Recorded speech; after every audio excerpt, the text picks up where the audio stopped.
The city was still asleep when Mara Adiemi stood alone in her tiny apartment kitchen. Outside, rain tapped gently against the window.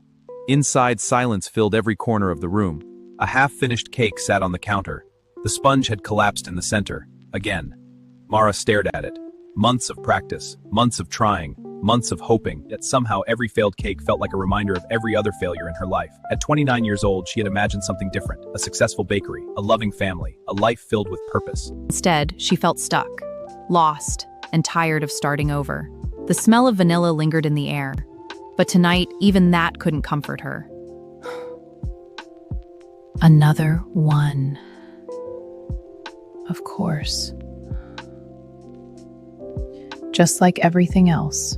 The next afternoon, Mara sat across from her cousin Ada at a busy cafe. Ada had known Mara her entire life. She knew every dream, every hidden fear. Eating like most people. Mara, you're doing it again. Doing what?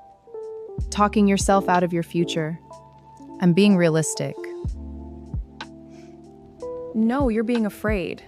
I've already failed. Who told you failure is permanent? What if I start again and it doesn't work? What if it does? You know what your problem is? Please enlighten me. You keep asking yourself if you're good enough. You should be asking God if he's finished with your story. I never thought of it that way. Sunday arrived. Mara almost didn't go. She had become an expert at finding excuses. Too tired. Too busy. Too disappointed. But Ada refused to let her stay home. And now, sitting near the back of the church, Mara listened as the pastor stepped onto the stage. She had no idea that one sentence was about to change everything. Let the light of the Lord fill your hearts.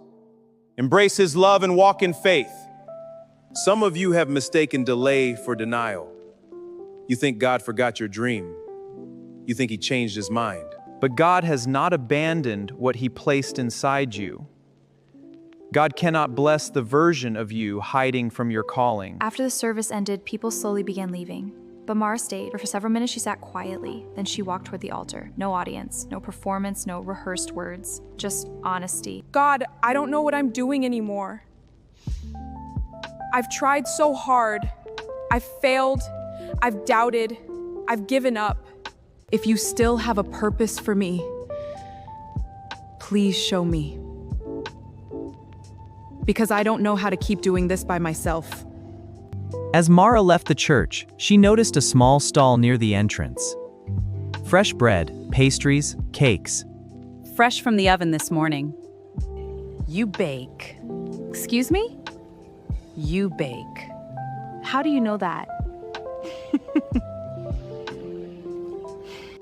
You have flour on your sleeve.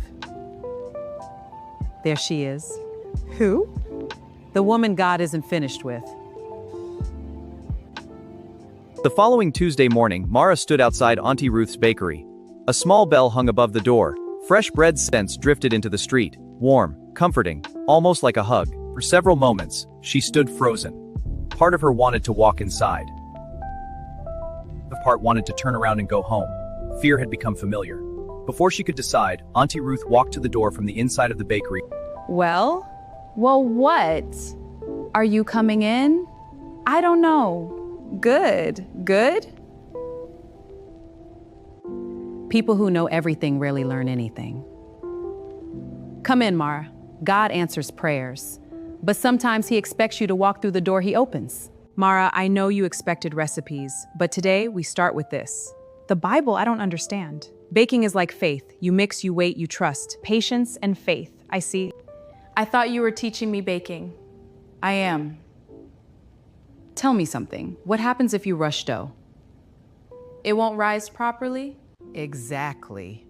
And what happens when we rush God? We don't grow properly? Now you're learning. That day, Mara learned more than baking. She learned patience. She learned trust. And for the first time in years, she listened carefully when someone spoke about God. By lunchtime, the bakery had become busy. Customers came and went. Orders filled the counter. Mara was carrying a tray of cinnamon rolls when the door opened. A tall man stepped inside. Smartly dressed, friendly smile, calm presence, the kind of person who immediately put others at ease. This was Ethan, though neither of them knew it yet. God had already written their names into the same chapter. Good afternoon. There he is. My favorite baker? You tell every bakery owner that. No, I only tell the honest ones. You okay? Fine. That sounded very much like someone who isn't fine. I'm fine, really.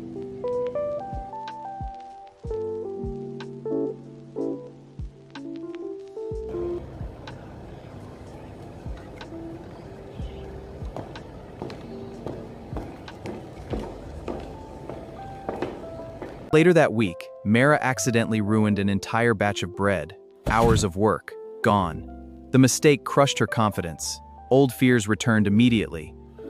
See?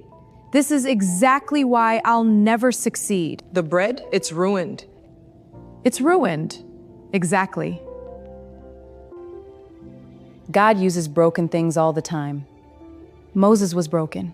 David was broken. Peter was broken. Why do you think you're the exception? For the first time, she began to wonder whether God could use her story too.